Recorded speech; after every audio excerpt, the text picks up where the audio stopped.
बहुत दिनों पहले की बात है। माया वन में एक बहुत बड़ा जंगल था।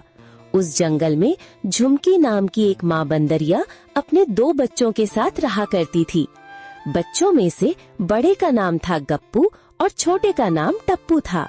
झुमकी अपने बच्चों को बहुत प्यार करती थी और बड़ी ही लाड प्यार से उनका पालन पोषण करती थी। वो उन्हें अच्छे अच्छे भोजन भी ला कर दिया करती थी। कुछ महीने पहले ही झुमकी के पति की मौत हो गई। तब से वो अपने बच्चों को कभी भी पिता की कमी महसूस नहीं होने दी। देखो मेरे बच्चों, मैं तुम दोनों के लिए केले लाई हूँ। अरे वाह, मजा आ गया। मुझे केले चाहिए, मुझे केले चाहिए। नहीं नहीं, मुझे पहले दो। माँ, मैं बड़ा हूँ, मैं पहले खाऊंगा। हाँ बाबा हाँ, सबको बराबर दूंगी। शांति से बैठो जरा। मैं ये केले तुम दोनों के लिए ही तो लाई हूँ। पहले तुम दोनों को खिलाऊंगी, उसके बाद जो बचेगा मैं खाऊंगी। मेरे प्यारे बच्चों, आओ मेरे पास आओ। फिर दोनों बच्चे खाना शुरू करते हैं। खाने के बाद टप्पू अपने माँ से कहता है, माँ, इतने मीठे केले तुम कहाँ से लेकर आती हो? मुझे भी तुम्हारे साथ ले चलो ना माँ, मैं भी मीठे केले लाऊंगा। मेरे प्यारे बच्चों, तुम लोग जब बड़े होकर पेड़ पर छलांग लगाने के काबिल हो जाओगे, तब मैं तुम दोनों को सारे ठिकाने दिखा दूंगी। अब तुम दोनों बहुत छोटे हो, घर में ही रहा करो, बाहर बहुत खतरा है। अच्छा माँ, ठीक है, तुम जैसा कहोगे हम वही मानकर चलेंगे माँ। मैं तो बिल्कुल बाहर नहीं जाऊंगा माँ, बाहर बहुत खतरा है। तुम मुझे खाना लेकर दोगे और मैं बैठे बैठे खाऊंगा। लेकिन मेरे बच्चे, मैं तो हमेशा जीवित नहीं रहूंगी। मेरी भी तो उम्र हो रही है। बड़े होने के साथ साथ तुम दोनों को जंगल के सब कुछ सीख लेना होगा, नहीं तो मैं जब नहीं रहूंगी तब मुसीबत में पड़ जाओगे। माँ, तुम्हें कुछ नहीं होगा। इसी तरह समय बीतता गया और समय बीतने के साथ साथ टप्पू और गप्पू बड़े हो जाते हैं। मेरे प्यारे बच्चों, तुम दोनों अब बड़े हो गए हो, इसीलिए मैं चाहती हूँ कि तुम दोनों मेरे साथ चलकर भोजन की तलाश करना सीखो। जंगल के नियम के बारे में जानो, जिससे तुम लोग खुद से अपना भोजन ढूंढकर अपना पेट भर सको। हाँ हाँ माँ, मैं तो कब से जाने के लिए तैयार हूँ। मुझे अभी ले चलो माँ। मैं इस घर के बाहर कभी नहीं गया हो। मुझे जंगल देखने का बहुत मन कर रहा है। नहीं माँ, मैं नहीं जाऊँगा, मेरी तबीयत ठीक नहीं लग रही है, तुम दोनों जाओ। अच्छा, ठीक है, कोई बात नहीं, मैं तुम्हारे लिए भोजन लाऊंगी। फिर माँ बेटे भोजन लाने के लिए जंगल की तरफ चले जाते हैं और टप्पू घर में बैठकर आराम करने लगता है। इसी तरह कुछ और दिन बीत जाता है। टप्पू को इसी तरह बिना हाथ पैर चलाए भोजन मिलने लगा, जिससे वो और भी आलसी हो गया। बाद में जब उसकी माँ उसे जंगल में जाने के लिए कहती थी, तो वो कुछ ना कुछ बहाना बना देता था। बेटा टप्पू, क्या आज तुम मेरे साथ चलोगे? ऐसे बैठे रहने से कुछ नहीं होगा, तुम्हें भी तो खाना ढूंढना सीखना होगा। नहीं माँ, मेरे पैरों में बहुत दर्द हो रहा है। और फिर जंगल से भोजन लेकर आना, इसमें कौन सी बड़ी बात है? तुम मुझे फालतू में परेशान कर रही हो। अच्छा ठीक है, तुम आराम करो, मैं खाना लेकर आती हूँ। झुमकी को ये बात समझ में आ जाती है कि टप्पू की आदत बिगड़ गई है, वो आलसी हो गया है। अगर वो अभी भी नहीं सुधरा तो उसे एक दिन बहुत बुरे वक्त का सामना करना पड़ सकता है। इसी तरह झुमकी उसके भविष्य को लेकर चिंतित हो जाती है, लेकिन टप्पू को लगता था कि उसकी माँ उसे अपने साथ ले जाकर बस परेशान करना चाहती है। खाना ढूंढना तो वो सीख ही लेगा, लेकिन अभी नहीं।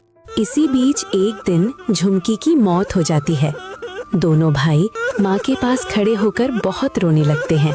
अगले दिन गप्पू अपने भाई को कहता है, देखो भाई, अब हमारी माँ नहीं रही, अब हमें खुद से सारा काम करना पड़ेगा। अरे तुम तो मेरे भाई हो ना, तुम्हारे रहते मुझे किस बात की चिंता है? हाँ, तुम्हारी बात बिल्कुल ठीक है, लेकिन हमें अपना जीवन जीने के लिए अपने पैरों पर खड़ा होना बहुत ज़रूरी है।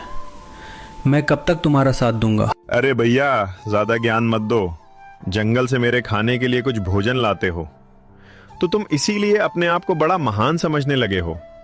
गप्पू को अपने भाई की बात सुनकर बहुत दुख होता है, लेकिन वो उसका साथ नहीं छोड़ पाता, उसके साथ ही रहने लगता है। इधर टप्पू अपने भाई के बातों को अनसुना कर कर सो जाता है।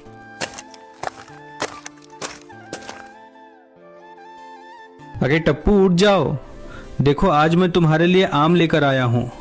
जल्दी खाओ, आम बहुत ही स्वादिष्ट है। फिर टप्पू अपने भाई के पास आकर आम खाने लगता है। इसी तरह दिन बीत गए। एक दिन उस जंगल में एक बदमाश शेर आता है। जो भी प्राणी उसके सामने आता है उसे वो शिकार कर लेता है। सभी प्राणी डर के मारे अपने अपने घर में छुप जाते हैं। भाई टप्पू, जंगल में एक खतरनाक शेर आ गया है, तुम उससे बच के रहना। जब तक मैं खाना लेकर नहीं आ जाता तब तक तुम सावधान रहना। ठीक है, तुम मेरी चिंता मत करो। गप्पू पेड़ से उतरकर भोजन की तलाश में निकल जाता है। तभी वो शेर उसका पीछा करता है। गप्पू शेर को देखकर दौड़ने लगता है, फिर किसी तरह एक पेड़ पर चढ़ जाता है और अपना प्राण बचा लेता है। लेकिन वो शेर उस पेड़ के नीचे बैठकर गप्पू के उतरने का इंतजार करने लगता है। ये शेर तो मेरे पीछे ही पड़ गया, अब मैं अपने घर कैसे जाऊंगा। इसी तरह रात हो जाती है, लेकिन शेर वहाँ से नहीं हटता, जिस कारण गप्पू अपने घर नहीं जा पाता। उधर टप्पू अपने भाई के घर न लौटने के कारण भूखा ही रह जाता है, लेकिन वो भोजन के लिए कोई भी कोशिश नहीं करता। पता नहीं मेरे भाई को क्या हो गया, कहीं ऐसा तो नहीं वो जानबूझकर आज वापस नहीं आया। मैं सुबह से भूखा हूँ, अब मैं क्या करूँ, बहुत भूख लगी है। टप्पू पूरी रात ही भूखा रहता है। अगली सुबह गप्पू घर वापस आता है और अपने भाई को खाना देता है। भैया, तुम्हारी वजह से मुझे पूरी रात भूखा ही रहना पड़ा। तुम तो भूखे रहे, मेरी तो जान ही खतरे में थी। अच्छा, ऐसा क्या हुआ तुम्हारे साथ? गप्पू अपने भाई को सारी बात बताता है, फिर उसे कहता है, इसीलिए तो कहता हूँ तुम खुद से कुछ काम कर लिया करो, जिससे जरूरत पड़ने पर बुरे समय का सामना कर सको। अच्छा ठीक है ठीक है। इसी तरह समय बीतने लगता है। कुछ दिनों में बारिश का मौसम भी आ जाता है और तेजी से बारिश शुरू हो जाती है।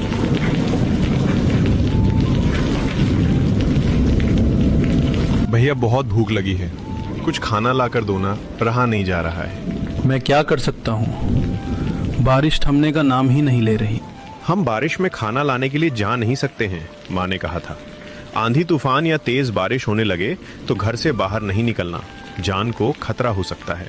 दोनों भाई भूखे प्यास से बारिश रुकने का इंतजार करने लगते हैं। दिन ढल के रात हो जाती है, लेकिन बारिश लगातार होती रहती है। सुबह होने पर वो देखते हैं कि जंगल में बाढ़ आ गई है और ऊपर से बारिश भी नहीं रुकी थी। हे भगवान, पूरा जंगल बारिश के पानी में डूब गया है, अब क्या करूं? भूखे भाई का हाल देखकर गप्पू से रह नहीं जाता और वो खाने की तलाश में जाने लगता है। तुम अपना ख्याल रखना, मैं खाने की तलाश में जा रहा हूँ। मैं भी तुम्हारे साथ चलूंगा भाई। नहीं, अभी नहीं, बाहर बहुत खतरा है, बारिश भी हो रही है। मैं जल्दी कुछ खाना लेकर आ जाऊंगा। गप्पू खाना लेने के लिए चला जाता है और टप्पू घर पर भैया के लौटने का इंतजार करता है। बहुत समय बाद भी गप्पू वापस नहीं लौटता। अरे भैया, अभी तक वापस क्यों नहीं आया? इतनी देर हो गई, भूख से तो मेरी जान निकल जा रही है। अगर मुझे खाना ढूंढने का अनुभव होता तो मैं खुद चला जाता। टप्पू को बहुत ही पछतावा होता है कि वो हमेशा दूसरों पर निर्भर रहा। उसने कभी भी किसी चीज को पाने की कोशिश नहीं की, जिसके कारण आज वो संकट में फंसा हुआ है। कुछ दिनों से लगातार भूख प्यासा रहने से टप्पू की हालत बहुत खराब हो जाती है। फिर रोज रात उसे भूखा सोना पड़ता है, लेकिन टप्पू के लिए उस रात के बाद अगली सुबह नहीं होती, वो हमेशा के लिए सो जाता है। तो दोस्तों, इस कहानी से हमें ये सीख मिलती है कि हमें कभी भी दूसरों पर आश्रित नहीं रहना चाहिए। गांव के एक किसान के घर में एक बकरी रहती थी जिसका नाम था गौरी। गौरी के 2 नन्हे बच्चे थे। वह हमेशा अपने बच्चों की चिंता करती रहती थी, क्योंकि गांव के किनारे एक घना जंगल था। इसी डर से वह अपने बच्चों को हमेशा समझाती थी, कभी जंगल की तरफ मत जाना। लेकिन एक दिन बकरी का एक बच्चा, जिसका नाम था टिंकू, किसान के बेटे मोहन और चरवाहे रामू की बातें सुन लेता है। जंगल में हर जगह हरी भरी घास है। यह सुनकर टिंकू की घास खाने की इच्छा होती है और वह चुपके से जंगल की ओर निकल पड़ता है। जब गौरी को पता चलता है तो वह घबरा जाती है और अपने बच्चे को ढूंढने जंगल की ओर दौड़ पड़ती है। इधर बकरी का बच्चा खेल खेल में जंगल के अंदर चला जाता है। अचानक 3-4 लकड़बग्घे उसे घेर लेते हैं यह देखकर बकरी का बच्चा डर जाता है और जोर जोर से रोने लगता है।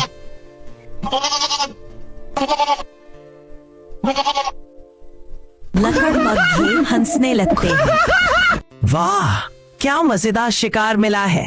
काश ये हमें 2 दिन पहले मिलता। क्यों भाई? अरे भाई, तब मेरा बर्थडे और मजेदार हो जाता। खैर, अब हम इसे पार्टी मान लेते हैं। लगता है हमारी पार्टी का वजन भी बढ़ जाएगा। 250 ग्राम।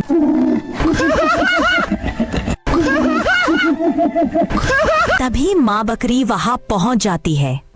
लगता है हमारी बिलेटेड पार्टी और बड़ी पार्टी होने वाली है। 250 ग्राम में 1 किलो फ्री। चुप रहो, अगर ज्यादा हंसोगे तो जंगल का राजा शेर आ जाएगा और तुम सबको खा जाएगा। शेर क्यों आएगा? तुम्हें क्या लगता है मैं अपने बच्चे को अकेला जंगल में क्यों लाई? जंगल के राजा ने मुझे आदेश दिया है कि मैं अपने बच्चे के साथ यहाँ रुकूं जब तक वह खुद ना आए। अगर तुमने मुझे या मेरे बच्चे को नुकसान पहुंचाया तो शेर राजा तुम्हें जिंदा नहीं छोड़ेगा। लेकिन शेर को कैसे पता चलेगा कि हमने तुम्हें खा लिया है? शेर राजा मूर्ख नहीं है। देखो, सामने ताकतवर हाथी खड़ा है। राजा ने उसे हमारे ऊपर नजर रखने के लिए छोड़ा है। अगर तुमने कुछ किया तो हाथी सब बता देगा। यह सुनकर लकड़बग्घे डर गए। वे आपस में बोले, राजा के साथ धोखा करना ठीक नहीं, जान बचाना ही बेहतर है। ऐसा कहकर वे वहां से भाग गए। बकरी ने तुरंत अपने बच्चे को साथ लिया और गांव की ओर दौड़ पड़ी। लेकिन थोड़ी ही दूर गई थी कि सामने जंगल का राजा शेर आ गया।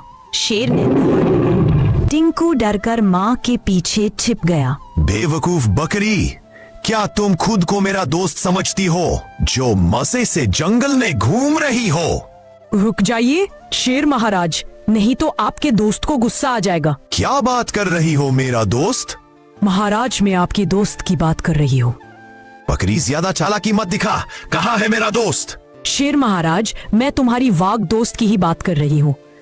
क्या तुम्हें लगता है मैं अपने बच्चे के साथ यहाँ पिकनिक मनाने आई हूँ?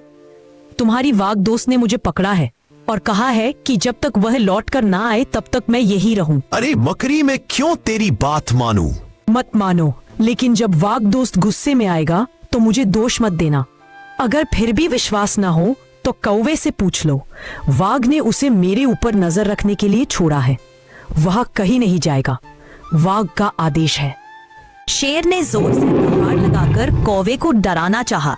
कौवा बस थोड़ा सा हिला, लेकिन वही बैठा रहा। देखा, वफादार कौवा वाघ का आदेश कभी नहीं तोड़ेगा। तुम ठीक कहती हो।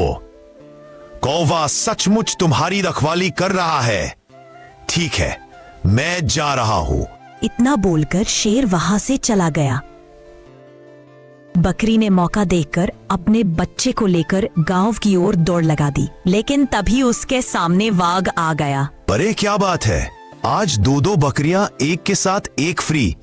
आज तो मजा आ जाएगा। शेर महाराज के लिए आप शिकार करके देते हो। आज राजा ने आपके लिए खास भोजन का इंतजाम किया है। शेर राजा ने कहा है कि मैं अपनी वाघ दोस्त को ताजा शिकार खिलाऊंगा, इसलिए उसने हमें जिंदा छोड़ा है। अरे ये कब से हो गया? शेर महाराज मेरे बारे में इतना कब से सोचने लगे? मुझे तो कुछ समझ में नहीं आ रहा है। क्या ये बकरी सच कह रही है? बकरी, मुझसे झूठ मत बोलो, इसका अंजाम बहुत बुरा होगा। सच में? ये राजा ने कहा मेरे बारे में? हाँ, मैं सच बोल रही हूँ। राजा ने कहा कि आज मेरी तरफ से मेरे शेर दोस्त को पार्टी है। ठीक है, मैं शेर महाराज को पूछता हूँ। हाँ, आप चाहे तो गुफा में जाकर राजा से पूछ लीजिए। राजा ने खरगोश को भी मेरे पीछे नजर रखने के लिए छोड़ा है। क्या आपने उसे खरगोश पर ध्यान नहीं दिया? इतना सुनकर शेर बोला, लेकिन मेरे जाते तुम भाग गई तो? अब तक भागी क्या? और मेरे निगरानी के लिए शेर राज ने खरगोश को लगा रखा है। मैं जहाँ भी जाऊंगी खरगोश मेरे पीछे ही आएगा और शेर महाराज को रिपोर्ट करेगा। है ना खरगोश? देखो मेरी बात। सुनते ही वो झट से खड़ा हो गया। उसकी नजर मेरे पर ही है। अच्छा, तो ठीक है, मैं शेर महाराज के गुफा के पास जाकर शेर महाराज को पूछता हूँ। और इतना कहकर बाघ वहां से चला गया। मौका पाकर बकरी तुरंत अपने बच्चे के साथ दौड़ पड़ी और सीधा किसान के घर पहुंची। हाँ बच्चों, आज हम शेर, बाघ और लकड़बग्घों से टकराए, लेकिन